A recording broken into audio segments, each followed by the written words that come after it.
Well, Toli, our understanding is that MEC Mamabolo is in meetings, basically getting a briefing and sort of getting a comprehensive picture. They are scheduled to speak to media at 12 p.m., where they'll be telling us what exactly the understanding is of the situation around this fire at the Bank of Lisbon building, which is owned by the department, which is owned by government here in Gauteng. So it seems the MECs are, MEC of Infrastructure, MEC Uhuru Muyilwa of Cooperative Governance and Traditional Affairs and Housing in Human Settlements in Gauteng are leading the response on the side of government, as well as with the involvement, of course, of Premier David Makura. So it does seem that he's in meetings, that is MEC Mamabolo, to try and get a clearer picture and understanding of what the situation is.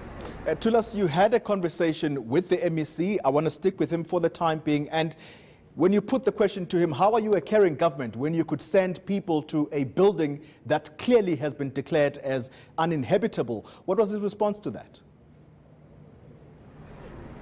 Well, Toli, I mean, my sense of what the MEC Uhuru Muyilwa was saying was basically to give a trajectory and a timeline of what he has been able to do since coming to office.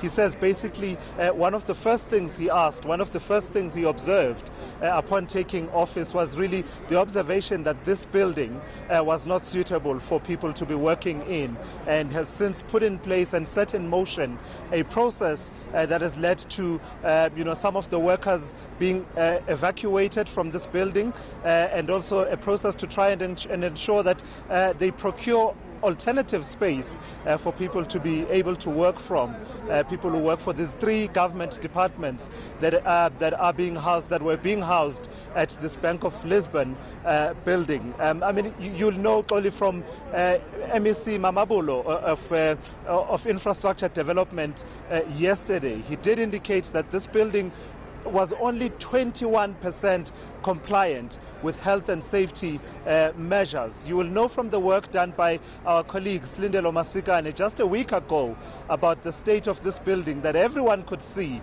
that this building was really a disaster waiting to happen.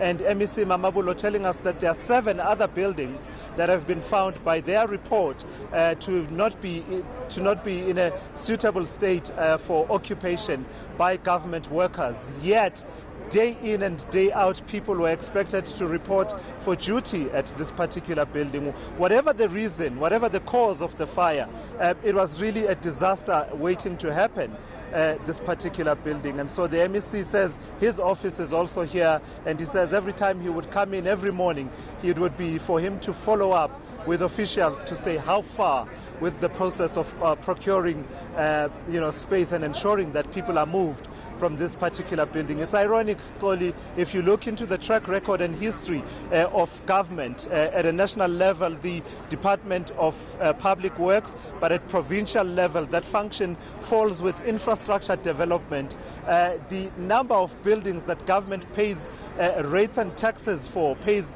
rental for, at the last check and answer in Parliament from Minister Thulasizwe was that there's about 2,000 buildings that are not occupied yet are being paid for every month.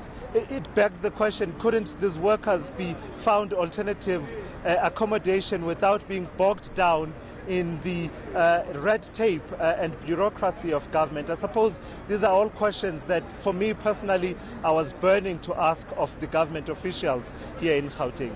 Every question, Thulas, it's with every South African, I can tell you that they would have wanted to put those questions. And importantly also, Thulas, the issue around whether or not the actual MECs that ran the departments that were inside this Bank of Lisbon building, whether they were actually occupants, whether they worked from that office. But Thulas, I'm going to leave you for the time being. And